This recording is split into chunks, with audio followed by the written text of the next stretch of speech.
6వ నెలలో గబ్రియేలును దేవదూత గలిలయలోని నజరేతను ఊరిలో దావీదు వంశస్థుడైన యోసేపు అను ఒక పురుషునికి ప్రదానము చేయబడిన కన్యక యొద్దకు దేవుని చేత పంపబడిన ఆ కన్యక పేరు మరియా. మీరందరూ వాక్యం వినడానికి మీ మనస్సును సిద్ధపరచుకోవాలి. తొందరగా మీరు వింటా ఉంటే తొందరగానే ముగించుకుందాం. దేవుడు తన కార్యాలను ఎంతో ఘనంగా జరిగించుకుంటాడు.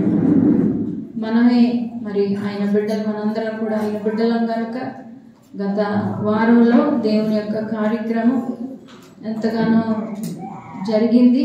మరి మీరందరూ భోజనం చేశారని అనుకుంటున్నాను. మీ అందరికీ అన్నీ అందేయో లేదో నాకు తెలియదు. ఏదేమైనప్పటికీ ఇంటి వాడికి ఉన్నా పర్వాలేదు, లేకపోయినా అలా అంటే ఒప్పుకోరు. మరి మంది కార్యక్రమం కొన్నిసార్లు లాస్ట్కి అన్నీ ఉంటాయి, ఉండకపోతాయి. మరి మన కార్యక్రమం కనుక మీరెవరు అలాగే నాకు తెలుసు మీరు బాధపడరని. దేవుని చిత్తమైతే జనవరి 1కి బాగా భోంచేద్దాం. హల్లెలూయా, హల్లెలూయా. ఎందుకంటే మనం ఈ కార్యక్రమం కేవలం యేసు నెరవేరినటువంటి వారి వరకు మనం ఏర్పాటు చేసాం. వారికి వాక్యం వినిపించి కొంత భోజనం పెట్టాలనే ఒక తపన తప్ప అందులో ఎవరికి ఎటువంటి మరొక ఆలోచన లేదని నేను నమ్ముతున్నాను. నా నమ్మిక మీ నమ్మిక అయితే ఒకసారి దేవునికి స్తోత్రం చెప్తాను. హల్లెలూయా. వారందరికీ దేవుని మాటలు ఒక్క మాట అయినా వారి జీవితాల్లో కార్యం జరిగించాలని దేవుని బిడ్డలుగా భారం కలిగి మీరు అందరూ ప్రార్థన చేయండి. చాలు. దేవునికి మహిమ కలుగును గాక. 6వ నెలలో గబ్రియేలును దేవదూత గలిలయలోని నజరేతను ఊరిలో దావీదు వంశస్థుడైన యోసేపును ఒక పురుషునికి ప్రదానము చేయబడిన కన్యక యొద్దకు దేవుని చేత పంపబడిన. చాలా శ్రేష్టమైనటువంటి మాట ఇక్కడ రాయబడింది.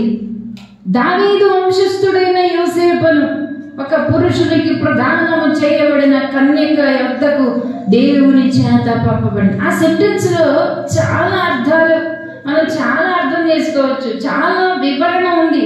సెంటెన్స్ ఒకటే కానీ చాలా వివరణ. దావీదు వంశస్థుడైనటువంటి యోసేపుకు యోసేపును ఒక పురుషుడికి ప్రదానము చేయబడిన కన్యక యొద్దకు. ప్రధానము చేయబడినటువంటి కన్యక. ఈరోజు మనం నేర్చుకోబోయే అంశం ఏమిటి అనంటే ప్రధానము చేయబడినటువంటి ఒక కన్యక మరియా. గత శుక్రవారం రోజున మనం ఏ వాక్యం నేర్చుకున్నామండి? ఆశీర్వాదం అంటే ఏంటి, అసలు దేవుడిచ్చే ఆశీర్వాదం అంటే ఏంటి, మరియా పొందుకున్న ఆశీర్వాదం ఏంటో మనం నేర్చుకున్నాం. ఆమె ఏం పొందుకుందండి? మరియా మొట్టమొదటిగా దేవుని మార్గము అన్యజనుల్లో తెలియబడినట్లుగా ఆమె దీవెనకరంగా మారింది. ఆమె ఒక సాధనంగా మారింది. అదే ఆశీర్వాదం. దేవుడు ఆమెకి ఇచ్చిన ఆశీర్వాదం ఏంటనుకుంటున్నారు? దేవుని కొరకు ఒక సాధనంగా మారటమే ఆశీర్వాదం. నేర్చుకున్నాం మన అందరం కూడా. దేవుని కొరకు మనం ఒక సాధనమైతే అదే ఆశీర్వాదం అని. ఈ లోకంలో ఎన్నున్నా ఏమి లేకపోయినా అది అంత లెక్కేమీ కాదు. కానీ దేవుడిచ్చే ఆశీర్వాదం ఏమిటంటే దేవుని కొరకు మనము ఒక మార్గము సిద్ధపరిచినట్లుగా దీవెనకరంగా ఒక సాధనంగా మారాలన్నది దేవుని చిత్తం. తరువాత దేవుని యొక్క అభిషేకం ఆమె మీదకి వచ్చింది. నేను క్లుప్తంగా గత మెసేజ్ చెప్పాలనుకుంటున్నా, చాలా మంది రాలేదు. పరిశుద్ధాత్మ ఆమె మీదకి వచ్చింది. అదే ఆశీర్వాదం. డబ్బులు, బంగారాలు, భోగభాగ్యాలు అనుభవించడం ఆశీర్వాదం కాదు, కానీ పరిశుద్ధాత్మ అభిషేకమే గొప్ప ఆశీర్వాదం. ఆమె దేవుని కృప పొందుకుంది, అది గొప్ప ఆశీర్వాదం. ఆమె దేవుని దయ పొందుకుంది, అది ఆశీర్వాదంగా మనం నేర్చుకున్నాం. మరి ఆశీర్వాదాలు ఉన్నాయి. తన జీవితంలో ఎన్నో అవమానాలు, ఎన్నో నిందలు అనుభవించింది. అయినప్పటికీ దేవుని దయ బిడ్డపై ఉంది, దేవుని కృప బిడ్డపై ఉంది. ఈ రోజున మనకు కూడా అలాంటి సమస్యలే, నిందలు, అవమానాలు, తృణీకారం ఎన్నో ఉంటాయి మనకు. కానీ దేవుని కృప మన మీద ఉంటే మనం నిజంగా ఆశీర్వదించబడిన వారు. దేవుని దయ మన మీద ఉంటే మనందరం ఆశీర్వదించబడినటువంటి వారమే. ఈరోజు అదే మరి గురించినటువంటి మరొక వాక్య భాగాన్ని మనం ధ్యానించబోతున్నాం. ప్రధానము చేయబడినటువంటి కన్యకటండి ఆమె. మరిలో ఉన్నటువంటి మరొక సుగుణం, మరొక అద్భుతమైనటువంటి లక్షణం ఏంటి అని అంటే ఆమె ప్రధానం చేయబడిన కన్యక. నేను అనుకునేదాన్ని అప్పుడప్పుడు, ఇప్పుడు కాదు, ఒకప్పుడు ప్రభువు కన్యక గర్భవతి అయి కుమారుని కనును అనే యెషయా గ్రంథంలో ఒక ప్రవచనం ఉండేది కదా. అసలు ప్రధానమే అవ్వకుండా ఉంటే ఇంకా బాగుండేమో అని అనుకునేదాన్ని. శరీర సంబంధమైన ఆలోచన అది, తెలివి తక్కువ ఆలోచన అది. ప్రధానం కాకుండా ఉంటే ఇంకా బాగుండేమో అనేటువంటి ఆలోచన. దేవునికి వ్యతిరేకమైన ఆలోచనలన్నీ తెలివి తక్కువ ఆలోచనలే. అలాంటి ఆలోచనలన్నీ నశించునుగాక. ఆమేన్. బైబిల్లో ఏది తప్పుగాను వ్యతిరేకంగాను అర్థం లేకుండా ఏది ఎప్పుడు ఎక్కడ రాయబడదండి. మనకి అర్థం కాకన్నా పోవాలి, లేకపోతే మనం అర్థం చేసుకునే సామర్థ్యం ఉండకన్నా పోవాలి తప్ప దేవుడు జ్ఞానవంతుడు. ఆయన జ్ఞానమునకు మితి లేదు. హల్లెలూయా. ఆయన వాక్యమునకు ఎప్పుడు వ్యతిరేకంగా మనం ఆలోచించనకూడదు. ఆయన వాక్యమునకు వ్యతిరేకంగా మాట్లాడనకూడదు. దేవునికి స్తోత్రం కలుగునుగాక. ఇక్కడ కన్యక, ఈ కన్యక, ఈ మరియ కన్యక అని రాయబడింది. కన్యక అంటే ఏంటంటే వివాహము కాని ఒక అమ్మాయిని ఏమంటారు? కన్యక అంటారు. కన్యాత్వము అనేటువంటిది చాలా శ్రేష్టమైంది. ఈమె ఒక కన్యక అని బైబిల్ చెప్తోంది. యెషయా గ్రంథంలో రాయబడినట్టు ఇదిగో కన్యక గర్భవతి అయి కుమారుని కనును. చదవండి. ఎన్నో అధ్యాయము? 7వ అధ్యాయము 14వ వచనాన్ని చదువుతున్నారు. కాబట్టి ప్రభువు తానే ఒక సూచన మీకు చూపును, ఆలకించుడి. కన్యక గర్భవతి అయి కుమారుని కని అతనికి ఇమ్మానుయేలని పేరు పెట్టును. ఇదంటే ప్రవచనం. ఇది ఒక ప్రవచనం. భక్తుల చేత, ప్రవక్తల చేత పలుకబడినటువంటి శ్రేష్టమైన మాట. ఈ కన్యక ఎలాంటి కన్యక? లోకంలో చాలా మంది కన్యకలు ఉన్నారు. ఈ కన్యక మాత్రం, ఈ కన్యకకు ఉన్నటువంటి స్పెషాలిటీ ఏంటంటే ఆమె ప్రదానం చేయబడిన కన్యక. హల్లెలూయా. ప్రదానం చేయబడింది. ఒక వివాహం నిశ్చయమైంది ఆమెకు. ఒక పురుషుల కొరకు ఈ స్త్రీని, ఈ మరియని ఏం చేశారండి? ప్రదానం చేశారు. ఆ పురుషుని పేరు యోసేపు. అతడు నీతిమంతుడు అని బైబిల్ చెప్తోంది. అతడు నీతిమంతుడు అని బైబిల్ చెప్తోంది. మత్తయి సువార్త 1వ అధ్యాయంలో మాటను ఒకసారి చదవండి. ఆమె భర్త అయిన యోసేపు నీతిమంతుడై ఉండేను. దేవునికి స్తోత్రం కలుగునుగాక. చాలా జాగ్రత్తగా వాక్యాన్ని మనసులోనికి వెళ్ళనివ్వండి. నీతిమంతుడు ఎవరండి? యోసేపు. ఇక్కడ నీతిమంతుడు యేసు ప్రభువుకి సాదృశ్యంగా ఉన్నాడు. యోసేపు యేసుక్రీస్తు ప్రభు వారికి సాదృశ్యంగా ఉన్నారు. ఇక్కడ మరియా సంఘానికి సాదృశ్యంగా ఉంది. నీకు నాకు సాదృశ్యంగా ఉంది ఈ మరియా. ఈ కన్యక ఎలాంటి కన్యక అయి ఉండాలి? చూడండి, ప్రదానము చేయబడిన కన్యక. హల్లెలూయా. ఈ రోజున కన్యకగా దేవుని సంఘముగా సిద్ధపడుతున్న మనం కూడా ప్రదానము చేయబడిన వారిగా ఉండాలి. ఆమేన్. ఎవరి కొరకండి? యేసు కొరకు. హల్లెలూయా. క్రీస్తుకు ప్రదానము చేయబడినటువంటి వారే మనం కూడా. హల్లెలూయా. ఆత్మీయంగా మనం ఆలోచన చేస్తే అక్షరార్థంగా కాదండి, ఆత్మీయంగా మనం ఆలోచన చేస్తే క్రీస్తుకు ప్రదానం చేశానని పౌలు భక్తుడు కొరింథీయులకు రాసిన పత్రికలో అంటాడు. చూడండి, కొరింథీయులకు రాసిన పత్రిక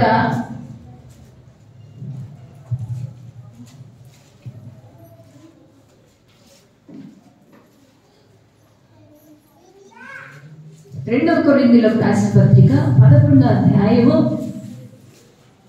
2వ వచనాన్ని చదువుతారా?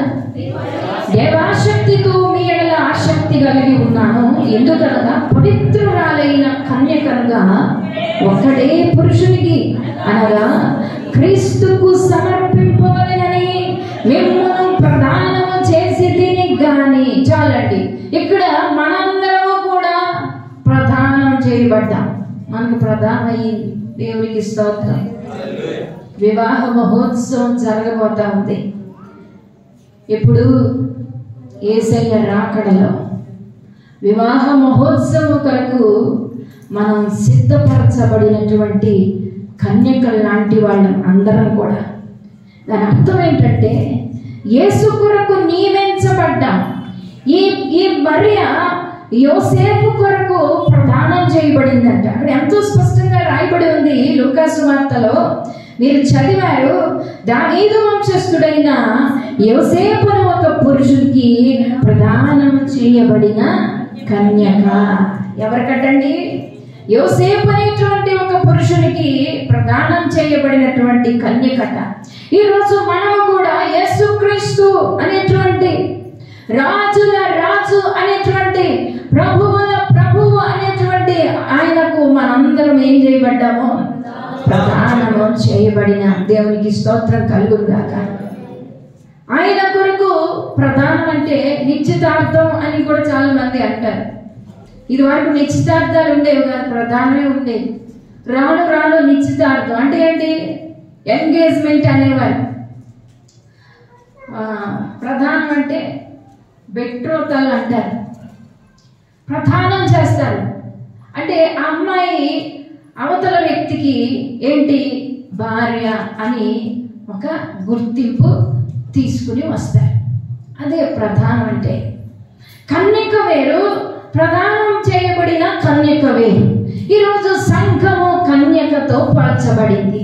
ఈరోజు సంఘము కన్యక. మనందరం కూడా ఒక కన్యకగా ఉండాలి, దేవుని కొరకు నియమించబడిన వారిగా. హల్లెలూయా. దేవుని కొరకు నియమించబడిన వారం మనం, దేవుని కొరకు నిర్ణయించబడిన వారం, దేవుని కొరకు ఎన్నుకోబడిన వారం. అంతేనండి. ఎవరి కొరకు? దేవుని కొరకు. ఈరోజు మనం ఆరాధన చేయడానికి ఎందుకు వచ్చాం? యేసయ్య కొరకు. ఆయన ఆరాధించాలి. మనం ఆయన వారం, మనం ఆయన మేపు గొర్రెలము. ఆయన మనల్ని ఏర్పాటు చేసుకున్నాడు. హల్లెలూయా. ఆయన వధువు సంఘముగా మనల్ని అందరినీ ఏం చేశాడండి? సిద్ధపరిచాడు. యోహాను సువార్త 15వ అధ్యాయం 16వ వచనంలో ఒక మంచి మాట చదువు. మీరు నన్ను ఏర్పరచుకోలేదు, నేనే మిమ్మల్ని ఏర్పరచుకున్నాను అనేటువంటి మాట యోహాను సువార్త 15వ అధ్యాయము. మీరు నన్ను ఏర్పరచుకోలేదు, మీరు నా పేరుట తండ్రిని ఏమి అడుగుదురు అది ఆయన మీకు అనుగ్రహించినట్లు మీరు వెళ్ళి ఫలించటకు, మీ ఫలం నిలిచి ఉండకు నేను మిమ్మల్ని ఏర్పరచుకొని నియమించి తిని. హల్లెలూయా. ప్రధానంలో ఏం జరుగుద్దండి? ఒక ఏర్పాటు, ఒక ఎన్నిక జరుగుద్ది. అంతవరకు ఎంతో మందిని వెతుక్కుంటారు. పెళ్లి సంబంధాలు వచ్చినప్పుడు, పెళ్లి చేయాలనేటువంటి ఆలోచన వచ్చినప్పుడు చాలా మందిని వెతుక్కుంటూ వెతుక్కుంటూ వెతుక్కుంటూ చివరికి ఒకళ్ళు ఏం చేస్తారండి? ఒకళ్ళు ఎన్నుకుంటారు. అశ్వరేశ్వరాజు కూడా తనకు రాణి అవసరమైనప్పుడు ఆ యొక్క రాజ్యంలో అందమైనటువంటి కన్యకులు ఎంతో మంది వచ్చారు. అందరిలో ఎస్తేరును ఎన్నుకున్నాడు రాజు. హల్లెలూయా. ఈరోజు లోకంలో ఎంతో మంది ఉన్నారు. అందరిలో నిన్ను ఎన్నుకున్నాడు దేవుడు. హల్లెలూయా. సంతోషంగా ఉందా మీకు? నిన్ను ఎన్నుకున్నాడు దేవుడు, నన్ను ఎన్నుకున్నాడు దేవుడు. నువ్వు ప్రత్యేకమైన దానవు, నువ్వు ప్రత్యేకమైన వాడవు యేసయ్యకు. హల్లెలూయా. నువ్వు ప్రత్యేకమైన వాడవు యేసయ్యకు, నువ్వు ప్రత్యేకమైన దానవు యేసయ్యకు. నిన్ను ఏర్పరచుకున్నాడట. ఏర్పరచుకొని నియమించి తిని. దేని కొరకు? వివాహము కొరకు. హల్లెలూయా. మధ్యాకాశంలో జరగబోతుంది 7 ఏండ్ల విందు. హల్లెలూయా. ఆ విందు కొరకు, ఆ కళ్యాణం కొరకు, లోక కళ్యాణం అంటారు తెలియక. ఎవరు? మన సోదరులు, 5వ సోదరులు. లోక కళ్యాణం జరగబోతా ఉంది. నిజంగా మనకు తెలుసు ఆ కళ్యాణం ఏంటో. యేసు ఎదుర్కోబోతున్నాం. ఆకాశ మేఘాలలో మనం ఆయనను ఎదుర్కొనేటువంటి సమయం ఆసన్నమయ్యేటువంటి ఆ యొక్క కృప కొరకు నిజంగా మనం ఎదురు చూసేవారుగా ఉండాలి. దేవునికి స్తోత్రం కలుగునుగాక. ఈ యొక్క కన్యక ప్రదానం చేయబడినటువంటి కన్యక. అద్భుతం కదండి. ఈరోజు మనం కూడా ఎన్నుకోబడినటువంటి వారు. ఎవరి కోసం అంటే ఒక్కడే పురుషునికి. కొరింథీయులకు రాసిన పత్రికలో అద్భుతమైన మాట ఉంది. ఒక్కడే పురుషునికి అనగా క్రీస్తుకు అనే మాట అక్కడ ఉంటుంది. చదువుదాం. ఒక్కడే పురుషునికి చాలండి. మనం ఎవరి కోసం అండి? యేసు కోసం. ఆమేన్. నువ్వెవరి కోసం? నువ్వెవరి కోసం కాదా? ఇంకా డౌటా? నేను యేసు కోసం. హల్లెలూయా. ఇలా చెప్పండి, నేను యేసు కోసం, నా బ్రతుకు యేసు కోసం. ఒక అమ్మాయికి ప్రధానం అయితే ఆ అమ్మాయి తలంపులు ఎవరి మీద ఉంటాయి? నిజంగా చెప్పండి. పెళ్ళి అయిపోయిన వాళ్ళు చెప్పండి, పెళ్ళి అవలేని వాళ్ళు కూడా చెప్పచ్చు. ఎవరి మీద ఉంటాయి? చేసుకునేటువంటి వరుణి మీద ఉంటాయి. ఈరోజు మన యేసయ్య మనల్ని ప్రదానం చేసుకున్నాడు. ఆ కల్వరి సిలువలో ప్రాణం పెట్టాడండి. దేవునికి స్తోత్రం కలుగునుగాక. మనందరినీ ప్రధానం కొన్నాడు. కరెక్ట్గా చెప్పాలంటే కొనుక్కున్నాడు. ఆయన రక్తం ఇచ్చి కొనుక్కున్నాడు.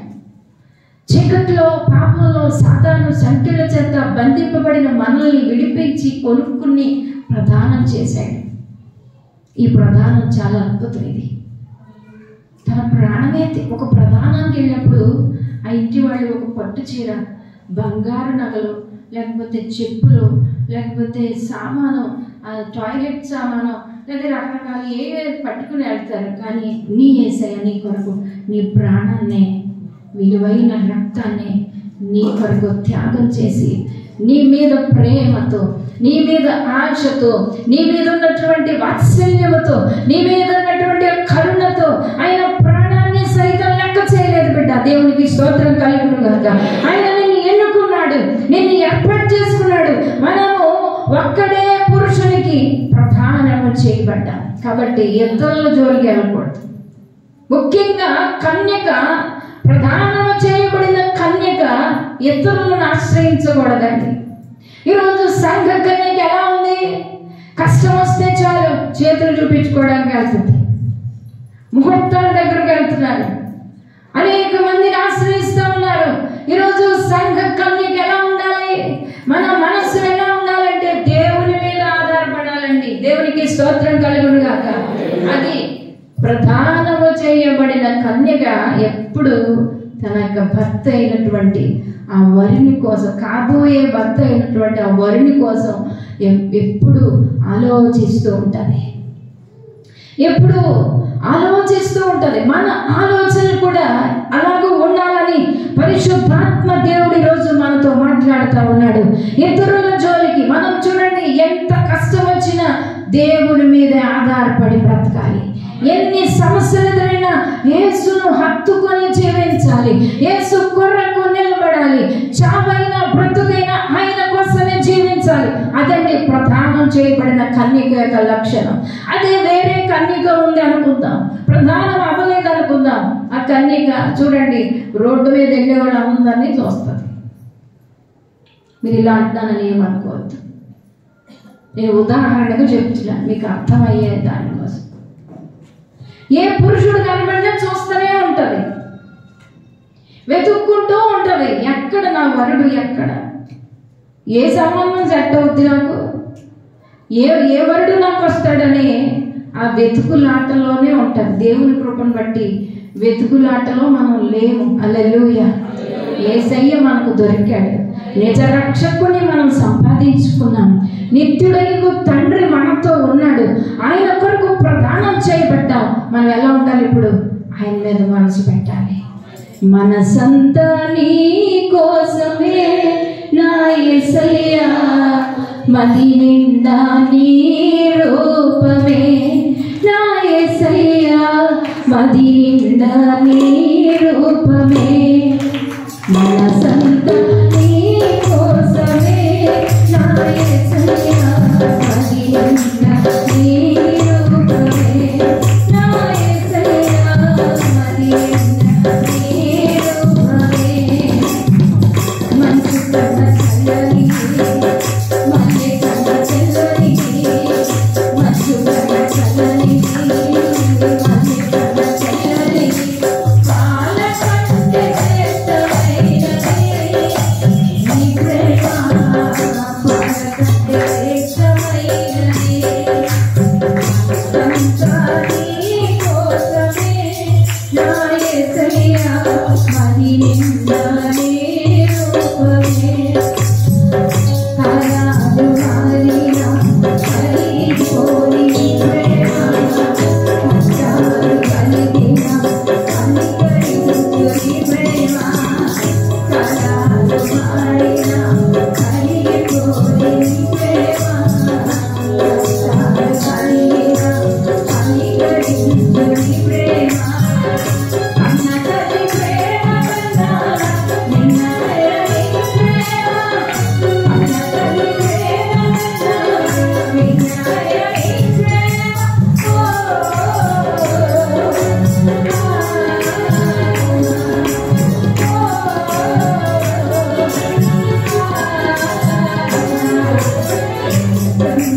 నీ కోసమే నా యేసయ్యా, మది నిండా నీ రూపమే నా యేసయ్యా, మది నిండా నీ రూపమే. హల్లెలూయా. మన మనస్సు దేవుని మీద ఉండాలి. ప్రధానం చేయబడిన కన్యక మనసు ఏ విధంగా కాబోయే భర్త మీద ఏ విధంగా ఉంటుందో మనము పూర్తిగా దేవుని మీద ఆశ కలిగి ఉండాలి. ఆయన కొరకు ఎదురు చూచే వారిగా ఉండాలి. ఏమంటే ఇది ఆత్మీయ సంబంధం, ఇది శరీర సంబంధం కాదు. చాలా మంది శారీరకంగా అసలు ఆలోచించొద్దు, ఆత్మీయంగా ఆలోచించాలి. ఈ యొక్క వాక్యం అంతా కూడా మీరు అర్థం చేసుకోవాలి. దేవుడు అలాగే సహాయం చేయను గాక. ఆమేన్. అంటే అలాంటి ఆలోచన కన్యకకి ఎలాగుంటుందో మనం కూడా అలాంటి ఆలోచన కలిగి ఉండాలి. అంటే ఏంటి? తన వరుని కొరకు తన పడుతూ ఉంటుంది. ప్రదానము చేయబడిన తర్వాత కన్యక ఎలా ఉంటుందండి? సిద్ధపడుతూ ఉంటుంది పెళ్లి కొరకు. ఈరోజు మనం కూడా అలా ఉండాలి.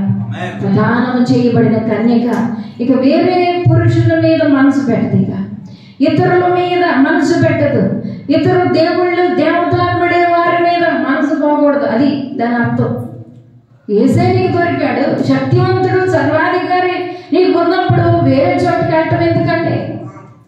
మొన్న ఒక సహోదరి ఆ కుమారుడు దూరం వెళ్ళిపోయాడు, ఎక్కడికో వెళ్ళిపోయాడు ఇంట్లో నుంచి. అక్కడికి వెళ్ళి ఒక క్రైస్తవ సహోదరి వెళ్ళి, దేవుని మందిరానికి రండి ప్రార్థన చేస్తారు అని చెప్పడానికి బదులు, పలానా చోటుకి వెళ్ళండి, పలానా వేరే చోటుకి వెళ్ళండి, అక్కడ పూజకి వెళ్ళండి, ఆ పూజలో మీ అబ్బాయి ఎక్కడ ఉన్నాడో చెప్తాడు అని చెప్పింది అక్కడ సహోదరి. దేవుడు నమ్ముకున్న సహోదరి. అలాంటి పరిస్థితులు ఉంటే ఇక ప్రదానము చేయబడిన కన్యక కాదు. అలాంటి ఆలోచన ఉంటే ఇక ప్రదానము చేయబడిన కన్యక అవ్వదు కదా. ప్రదానము చేయబడిన కన్యక క్రీస్తుపై మనసు ఉండాలి. ఏ కష్టం వచ్చినా యేసయ్య సహాయం చేస్తాడు, ఏ నష్టం వచ్చినా యేసయ్య విడిపిస్తాడు, తుఫాన్ వచ్చినా ఆయనే చూసుకుంటాడు. అదండి ప్రధానం చేయబడిన కన్యక లక్షణం. అంతేగాని ఏదేదో ఆలోచన చేస్తే అది ప్రదానం చేయబడిన కన్యక లక్షణం అనిపించుకోదు. మనం ఇతరుల జోలికి, విగ్రహాల జోలికి వెళ్ళకూడదు. ప్రదానం చేయబడినటువంటి కన్యక అంటే సంఘం విగ్రహాల జోలికి వెళ్ళకూడదు. మనుషుల మీద డిపెండ్ కాకూడదు, లేకపోతే సృష్టి మీద ఆధారపడకూడదు. రోజులను ఆశ్రయించకూడదు. ఈరోజు మంచి రోజేనా? ఈరోజు స్కూల్కి పంపడానికి కూడా మంచి రోజు చూస్తుంటాం కొంతమంది తల్లిదండ్రులు కదండి. ఈరోజు మంచి రోజేనా? ఏంటి మంచి రోజు? దేవుడు చెప్పాడా ఈరోజు మంచి రోజు అని? అంత మంచిని చేసిన దేవుడు, మన దేవుడు మంచివాడు. ఆయన అంత మంచి చేశాడండి. మంచి రోజులు చూడటం ప్రదానం చేయబడిన కన్యక లక్షణం కాదు. మనం ఇతరులను ఆశ్రయించకూడదు, సృష్టిని ఆశ్రయించకూడదు, విగ్రహాలను ఆశ్రయించకూడదు. దేవుణ్ణి ఆశ్రయించాలండి. యేసు ప్రభువుని ఆశ్రయించాలి. యేసును తప్ప వేరెవ్వరి గురించి మాకు అనవసరం. హల్లెలూయా. అదే లోకంగా బ్రతకాలి, అది దాని అర్థం. కన్యక, ప్రదానం చేయబడిన కన్యక మనసు ఎప్పుడు కూడా ఆ వరుణి మీద ఉంటుందో అలాగే యేసు తప్ప మనకి ఎవరు తెలియకూడదు. కొంతమంది అన్నీ తెలుసుకుంటారు, మొత్తం మనసు అంతా గలిబిలి అయిపోతూ ఉంటారు. కొంతమంది ఏం చెప్తున్నారో అన్నీ వినాలి, అన్నీ తెలుసుకోవాలి. చాలా డేంజర్ అది. అందరి గురించి వినాలి, అన్ని దేవుడి గురించి. చదివేది బైబిల్ చదవండి. యేసు గురించి తెలియదు వాళ్ళకి, అన్ని చదివేద్దాం. భగవద్గీత చదివేద్దాం, అది చదివేద్దాం, ఇది చదివేద్దాం. కొంతమందికి తపలు ఉంటుంది. చాలా డేంజర్. సాతానుడు పనిచేస్తాడు నీలో, నీ మనసు గలిబిలి చేస్తాడు. అక్కడ పవిత్రురాలైనటువంటి కన్యక అని రాయబడింది కొరింథీయులకు రాసిన పత్రికలో. ఒకవేళ సాతాను ఏం చేస్తాడటండి? కన్యకను ఏం చేస్తాడట? ప్రదానము చేయబడిన కన్యకను సహితము చెడగొట్టేటువంటి పరిస్థితి లోకంలో ఉన్నాయి ఖచ్చితంగా. అందుకే దేవుడు ఈరోజు మనతో మాట్లాడుతూ ఉన్నాడు. నువ్వెంత లేకపోతే ప్రదానం చేయబడినప్పటికీ సాతానుడు తన కుయుక్తి చేత హవ్వను మోసపరిచినట్లు. చదువుదాం 3:11. 2 కొరింథీయులకు రాసిన పత్రిక 11:3 సర్పము తన కుయుక్తి చేత హవ్వను మోసపరిచినట్లు మీ మనస్సులను చెరపబడి. చాలండి చాలు. ఏం చేస్తాడట ఈ సర్పము? సాతాను చూసారా? ఈ ప్రదానం చేయబడిన కన్యకను సైతం ఏం చేస్తాడు? మనస్సు చెప్పేస్తాడు. సాతాను యొక్క దాడి ఎక్కడ జరుగుతుంది? చాలాసార్లు మీకు చెప్పాను. మనస్సు అంటే తలంపులు పాడు చేస్తాడట. ఏం చేస్తాడటండి? తలంపులు పాడు చేస్తాడు. నీ తలంపుల్లో ఒక నెగిటివ్ థాట్స్ తీసుకొస్తాడు. ఇక్కడ వాక్యం వింటానే ఉంటారు. ఏంటిలా చెప్పారు? నా గురించేనేమో, పాస్టర్ గారికి నేనే కనబడతాను. అవును కదా, నా గురించే చెప్తున్నారు. ఇలాంటి తలంపులు, వ్యతిరేక స్వభావం. అవును, నీ గురించే. దేవుడు ఇక్కడ ఉంటాడు, నీ గురించి నా గురించే మాట్లాడతాడు. ఇక్కడ మనతో మాట్లాడకపోతే ఎందుకు రావాలి ఇక్కడికి? అంతేనండి. దేవుడు మనతో మాట్లాడకపోతే ఎందుకు రావాలి? ఒక్కోసారి అంటాం దేవుడు నాతో మాట్లాడాడండి అంటాం. అది ఏ గద్దింపో ఏదో వచ్చింది అనుకుందాం. అలాగా అలాంటి స్వీకరణ మనలోకి రాదు. నెగిటివ్గా ఆలోచిస్తాం. చూసారా? సాతానుడు అప్పుడే దాడి చేస్తాడు నీ మీద. పోలే అప్పుడు కానీ ఇంకేం చర్చలు లేవా? బోల్డ్ మంది ఉన్నారు పాస్టర్, ఇగో అంటారు. సాతానుడు వస్తాడు నీ మనసులో అంత ఏమేస్తాడు? బీజం, చెడు బీజం వేస్తాడు. వెళ్ళిపో వేరే చోటకి. అయినా నువ్వు ఇక్కడ బాప్తిజం కూడా పొందలేదు, అయినా నువ్వు రావాల్సిన పనే, వెళ్ళిపో. సాతానుడు నీలో చెడు బీజం వేస్తా ఉంటాడు, మనస్సులు గలిబిలి చేస్తూ ఉంటాడు. ఒక్కడే పురుషునికి ప్రదానం చేయబడిన కన్యక. సాతాను ఏం చేస్తాడండి? సర్పము తన కుయుక్తి చేత, కన్నింగ్ మెంటాలిటీ, ఎవరిని యేసుకు దూరం చేయాలి, ఎవరిని యేసు నుండి దూరపరచాలి, అదే వాడి డ్యూటీ. వేరే డ్యూటీ లేదండి వాడికి. సహవాసం నుండి దూరం చేయాలి, ప్రార్థన నుండి దూరం చేయాలి, లేకపోతే దేవుని కార్యక్రమాలకి దూరపరచాలి. ఇదే వాడి ఆలోచన. హార్డ్ చేస్తూ ఉంటాడు. కొద్దిగా లేటుగా వెళ్ళే మందిరానికి ఏం పర్లేదు, తెలుసుగా దేవుడికి అన్నీ తెలుసు. నువ్వు ఎంత కష్టపడుతున్నావు, పొద్దు నుంచి ఎన్ని వంటలు చేస్తున్నావు, ఎన్ని బిర్యానీలు వండుతున్నావు దేవుడికి తెలియదా?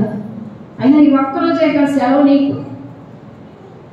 ఆ మాత్రం తెలుసుకోరా పాస్టర్ గారు? ఇలాంటి ఆలోచనలన్నీ నీలో పుట్టించేది ఎవరండి? సాతాను. నేను మిమ్మల్ని ఏం అంటలేదంట, మీరేం బాధపడదు. నేను ఎవరిని అంటున్నాను? సాతాను. ఆ ఆలోచనకి మీరు లోబడిపోతే ఖచ్చితంగా చెడిపోతారు, ఖచ్చితంగా పాడైపోతారు. ప్రదానం చేయబడిన కన్యకతో సమానం మనందరం కూడా. యేసు కొరకు మన మనస్సు ఉండాలి. ఎంతోమంది ఎన్నో అంటారు, పట్టించుకోకూడదండి. ఎన్నో రకాలు ప్రధానం అయిపోయింది కదా. చూడండి, ప్రధానం అయిన తర్వాత చాలామంది ఆ ఇంటోళ్ళు వచ్చి అంటారు, అమ్మ వాళ్ళు ఇలాగా, వాళ్ళు అలాగంట, ఇలాగంట. కానీ అప్పుడు ఏమంటారు? మీరు అలాంటి మా దగ్గర ఏమైపోయింది? హల్లెలూయా. మనం అలాగే ఉండాలి. నేను యేసై పెట్టాను, నా దగ్గర అలాంటి మాటలు చెప్పొద్దు దయచేసి. నేను యేసు కొరకు నిలబడతాను. చావైనా బ్రతుకైనా నా యేసు తప్ప నాకేది అక్కర్లేదు. నాకు యేసై కావాలి. చావైనా బ్రతుకైనా నీ కొరకే దేవా, చావైనా బ్రతుకైనా నీ కొరకే దేవా.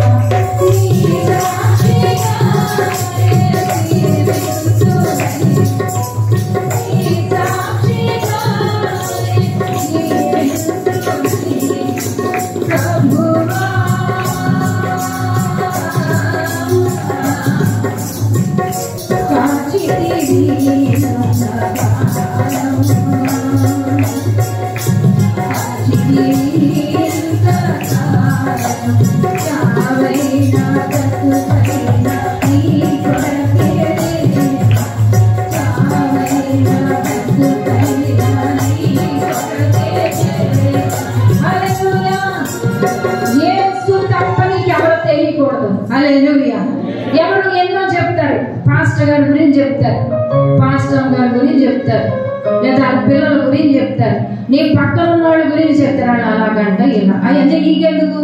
నీకు యేసు తప్ప నీకెవరు తెలియకూడదు. హల్లెలూయా.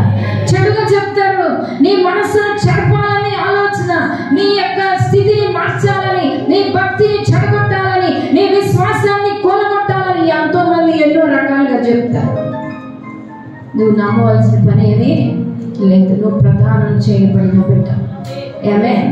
యేసు కొరకు నువ్వు ప్రదానం చేయబడ్డా. యేసును ఎరిగి ఉండు. అదే నీ యొక్క విశ్వాసం. యేసును తెలుసుకోవాలి, బైబిల్ చదవాలి ఎక్కువగా. చూడండి, యేసును ఎరిగి ఉండుటే నిత్య జీవం అని యోహాను సువార్తలో రాయబడి ఉంటుంది 15:3. క్రీస్తును ఎరిగి ఉండుటే నిత్య జీవం అంట. అసలు పరలోకం అంటే ఏంటి? యేసు ప్రభుని పూర్తిగా యేసు గురించి తెలియాలి మనకి. చదివితే చాలా బాగుంటుంది. స్పీడ్గా ఒక్క మాట సార్ చదవండి.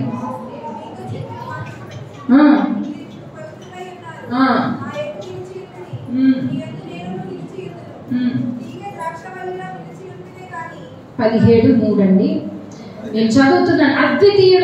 అద్వితీయ సత్యదేవుడు అయిన నిన్ను నీవు పంపిన యేసుక్రీస్తును ఎరుగుటయే నిత్య జీవము. హల్లెలూయా. 17:3 యోహాను సువార్త. అద్వితీయ సత్యదేవుడు అయిన నిన్ను నీవు పంపిన యేసుక్రీస్తును ఎరుగుటయే నిత్య జీవం. పరలోకం అంటే ఏంటనుకుంటున్నారు? యేసు ప్రభువును తెలుసుకోవటమే. మనం యేసు తప్ప ఇంకెవరిని ఎరగకూడదండి. కన్యక లక్షణం ఏంటంటే, ప్రదానం చేయబడిన కన్యక యొక్క లక్షణం ఏంటి? ఆ వరుని కోసం తెలుసుకోవటమే. హల్లెలూయా. అవునండి, ప్రదానం లేదు. ఒక మంచి ఆ ప్రదానం చేసినప్పుడు చెప్తారు ఏమని? పలానా వరుడు ఇలాంటి వాడు, ఇలాంటి అమ్మాయి గురించి చెప్తా ఉంటారు. మీరు ప్రధానానికి వెళ్తూ ఉంటారు కదా. అది తెలుసుకోవాలి మనం. యేసును ఎరిగి ఉండుటే నిత్య జీవం అని బైబిల్ చెప్తా ఉంది. కన్యక, ప్రదానం చేయబడిన కన్యక యొక్క మరొక లక్షణం ఏంటంటే, ఆ వరుని యొక్క గుర్తులు ఆమె మీద కనబడాలి. అర్థమవుతుందండి? చాలా సింపుల్గా నేను చెప్పి ముగిస్తాను. ఆ వరుడు, ఆ రాజు యొక్క గుర్తులు ప్రదానం చేసిన తర్వాత ఆ కన్యకలో కనబడాలి. చూడండి, ఆదికాండము 24:22. అక్కడ రిబ్కా ఇస్సాకుకు ప్రదానం చేయబడ్డాడు. ఎలియాజరు చదవండి. ఒంటెలు త్రాగితమైన తర్వాత ఆ మనుష్యుడు అలా అరతులం ఎత్తుగల బంగారు ముక్కు కమ్మిని తీసి నీవు ఎవరి కుమార్తెవు నాతో చెప్పు. చాలండి, చాలు. 30వ వచనం కూడా చదివితే బాగుంటది. అతడు ఆ ముక్కు కమ్మిని తన సహోదరి చేతులున్న కడియాలు చూచి, చాలండి. ఇక్కడ రెబ్కా ఎలియాజరు ఇచ్చినటువంటి చేతి కడియాలు వేసేసుకుంది, ముక్కు కమ్మి పెట్టుకుంది. ఎవరు తెచ్చారు ఇవన్నీ? అప్పటి వరకు దానికి లేవు, దానికి ఏం ఆభరణాలు లేవు. ఎప్పుడైతే ఇది కూడా మనం పరిశుద్ధాత్మ లేకపోతే ఆత్మీయంగానూ మనం అర్థం చేసుకోవాలి. అలాగని చెప్పి ముక్కు కమ్మంటున్నారని తీసేసి నీ మళ్ళీ పెట్టుకోకండి దయచేసి. మన ఉపవాస కొట్టాల్లో చాలా మంది ముక్కు కమ్మిని తీసేసారు. ఇవన్నీ ఆత్మ సంబంధంగా మనం అర్థం చేసుకుందాం. అవి పెట్టుకుని ఇంటికి వచ్చిందండి. ఇంటికి ఎక్కడ? నీళ్ళ బావి దగ్గర పరిశుద్ధాత్ముడు కనపడ్డాడు కన్యకైనటువంటి రెబ్కా. అలంకరించినటువంటి అక్కడే ప్రదానం చేశాడు. నిజంగా ఆ చేతి కడియాలు తెచ్చి ఆవిడ తొడిగాడు, పట్టుకు ఇంటికి వెళ్ళిపోయి. అన్నయ్య లాభాలు చూశాడండి. చూసి, ఏంటమ్మా, ఏంటి గాజులు వేసుకొచ్చావేంటి, ముక్కు కమ్మి పెట్టుకున్నావేంటి, ఏంటి కొత్తగా కనబడుతున్నావేంటి? దేవునికి స్తోత్రం కలుగును.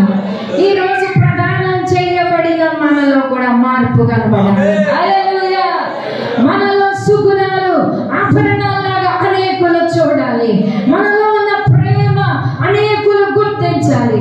అన్నయ్య అడుగుతున్నాడు, ఏంటమ్మా నీ ముక్కు నీటి వెరైటీగా ఉంటాయి, ఏంటి నీ గాజులేంటి? దేవునికి స్తోత్రం కలుగును. కన్యక, ప్రదానం చేయబడిన కన్యక మరియకు ఉన్నాయండి ఆ రోజున. అందుకే దేవుడు దిగొచ్చాడు ఆమె దగ్గరికి. దేవుని దూత దిగి వచ్చింది. కారణం ఏంటో తెలుసా? మరి అలాగే బ్రతికింది. దేవుని కొరకు ఒక ప్రత్యేకమైన రీతిలో బ్రతికింది. నేను ముగించాలనుకుంటున్నాను. ఈరోజు యేసయ్యకు సంబంధించిన ఆడవాళ్ళు నీలో ఏమున్నాయి? యేసయ్యకు కలిగిన ప్రేమ ఉంటుందా? యేసయ్యకు కలిగినటువంటి ఆ దయ కలిగిన మనస్సు ఉంటుందా? యేసయ్యకు కలిగిన మంచి మనస్సు నీకు ఉంటుందా? ఏంటి ఆయనకు సంబంధించి ఆయన కొరకేగా ప్రదానం చేశారు నిన్ను. యేసయ్యకు కలిగిన ఆనవాళ్ళు నీలో కనబడాలి. ఆ గుర్తులు కనబడాలని దేవుడు కోరుకుంటా ఉన్నాడు. దేవునికి స్తోత్రం కలుగును గాక. ఈ కన్యక ప్రదానం చేయబడిన కన్యక మనమందరము కూడా అదే రీతిలో దేవుని కొరకు ఒక ప్రత్యేకమైనటువంటి వారిగా మనం జీవించాలన్నది దేవుని చిత్తమైంది. 2వ కొరింథీ 11లో అక్కడ చూడండి, సాతానుడు మన యొక్క మనస్సు చెరిపివేసి ఇంకేం పాడు చేస్తాడో చూద్దాం. సిన్సియారిటీని తీసేస్తాడట. చూడండి, క్రీస్తు ఎడలనున్న సరళత నుండి, పవిత్రత నుండి. చాలండి, చాలు.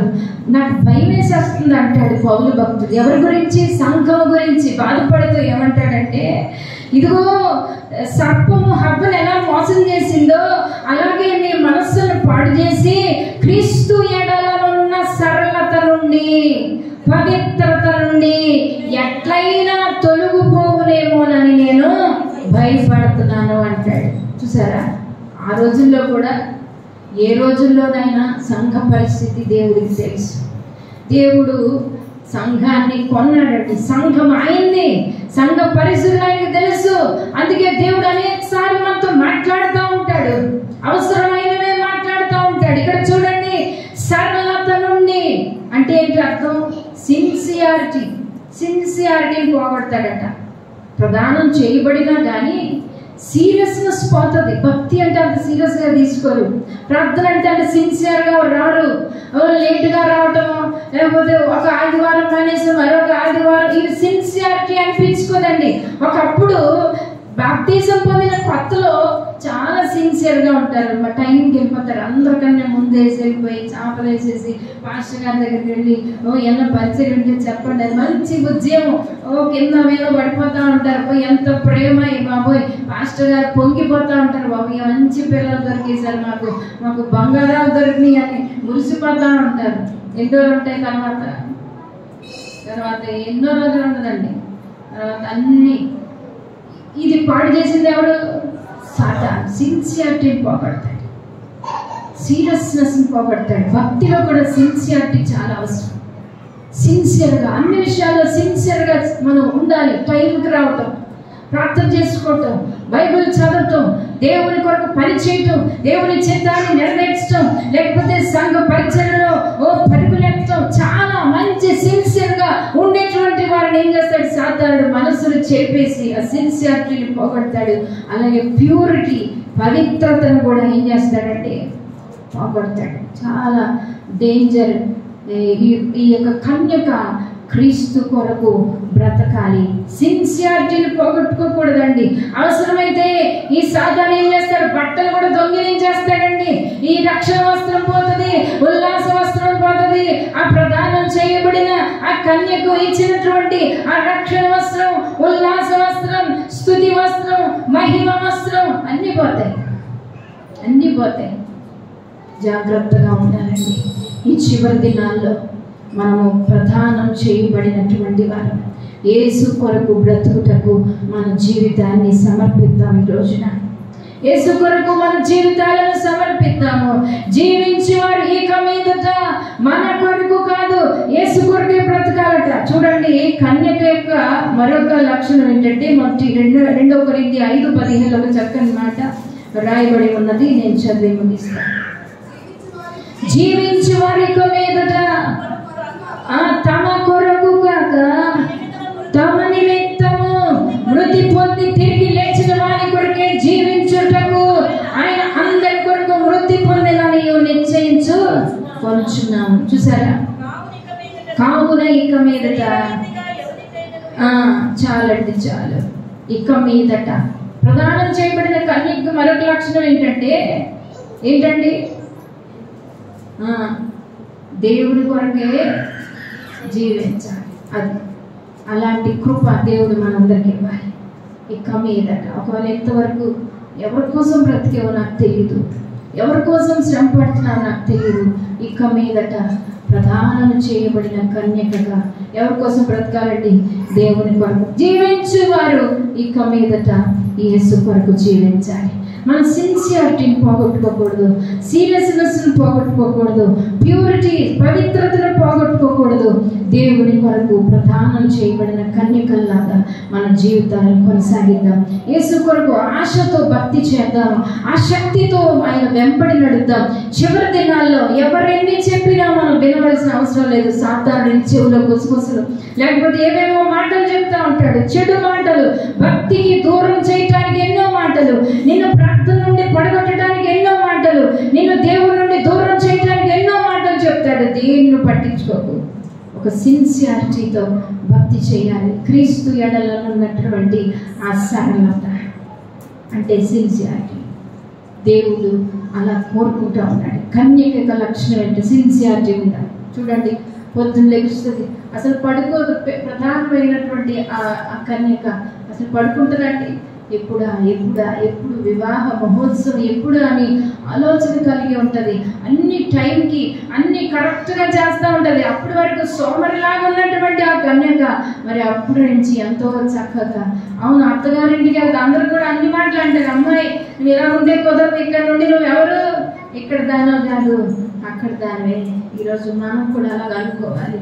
మనం యేసు వారం, హల్లెలూయా, మనం యేసు వారము, యేసులాగా బ్రతుకుదాం, యేసులాగా జీవిద్దాం, యేసు కొరకు బ్రతుకుదాం, మన జీవితాలు ఆయనకు సమర్పిద్దాం. అందరూ మోకరించండి, మోకాళ్ళ మీద నిలబడి. ఇదిగో ఆ కన్యక ప్రధానము చేయబడిన కన్యక. ఆ కన్యక దగ్గరకు యేసయ్య వచ్చాడండి. ఆ దూత వచ్చింది, మరి భయపడకు అని చెప్తా ఉంది. ఎంత కృప కలిగినటువంటి ఆ కృప ఈరోజు మన దగ్గరకు దేవదూతలు రావాలి. ప్రధానము చేయబడినటువంటి కన్యక అయినటువంటి మరియ దగ్గరకు దేవదూతలు వచ్చి ఈరోజు నీ దగ్గరకు రావాలని దేవుని చేస్తాము. ఇదిగో నిన్ను వాడుకొనుటకు, దేవుడు తన దూతను పంపించాలనుకుంటున్నాడు. బిడ్డలందరూ మోకరించండి. ప్రభువా, నీ కొరకు ప్రదానము చేయబడిన కన్యక ఎలాగూ సిద్ధపడుతుందో అలాగ కూడా నేను సిద్ధపడాలి ప్రభువా. అలాంటి కృప నిమ్మని అడుగుదాం. ఇదిగో గబ్రియేలు దేవదూత గలిలయలోని నజరేతు ఊరిలో దావీదు వంశస్థుడైన యోసేపు దగ్గరకు వచ్చింది. యోసేపు ప్రదానం చేయబడినటువంటి కన్యక దగ్గరకు వచ్చిందట. ఎంత అద్భుతమైనటువంటి విషయం. మరియా, భయపడకు, దయాప్రాప్తురాల, దేవుడు నీకు తోడుగా ఉన్నాడని చెప్తుంది. అసలు ఎంత కృపండి, అంత కృప ఈరోజు మనం పొందుకోవాలంటే కన్యక ప్రదానం చేయబడిన కన్యక ఎలా ఉంటుందో అలాగ మనం ఉండాలి. పరిశుద్ధాత్మ దేవుడు కోరుకుంటాడు. అలాంటి మనసు మనకు ఉండాలి. ఇతరుల జోలికి పోకూడదు, సిన్సియారిటీని పోగొట్టుకోకూడదు, సీరియస్నెస్ ని పోగొట్టుకోకూడదు, పవిత్రతను పోగొట్టుకోకూడదు, ఇతరుల మీద మనసు పెట్టకూడదు, ఇతరుల మీద ఆశ కలిగి ఉండకూడదు. యేసే నీ సర్వస్వమై బ్రతకాలని దేవుడు కోరుకుంటున్నాడు. యేసు కొరకు జీవించాలి, యేసు కొరకు ఆరాధన చేయాలి, యేసు కొరకు పని చేయాలి, దేవుని కొరకు బ్రతకాలన్నది దేవుడు చెప్తాడు. ఈరోజు మీ మనస్సులను సాతానుడు చెప్పేస్తున్నాడు. ఆ సాతానుకు అవకాశం ఇవ్వద్దు. దయచేసి సాతానుకు అవకాశం ఇవ్వద్దు. ఒకవేళ చెరుపు వేస్తుంది నిజంగా సాతాను మీకు అనిపిస్తే, అవును, క్రీస్తు ఎడలనున్న సరళత నుండి సాతానుడిని చెరిపేస్తున్నాడేమో. నీకు ఎన్నో చెడ్డ మాటలు చెప్తూ ఉంటాడు చెవిలో వచ్చి. అవును, అంతే చెప్పినావా దేవుడికి అంటది ఒక్కొక్కసారి. అంతెందుకు ఇవ్వడం, ఇదే ఇలాగే సాతాను చెరిపేస్తా ఉంటాడు. నువ్వు ఇవ్వకు, నువ్వు ఏం పర్లేదు, దేవుడికి తెలియదేంటి నీ కష్టాలు అంటది ఒక్కొక్కసారి సాతాను. క్రీస్తు ఎడలనున్న సరళత నుండి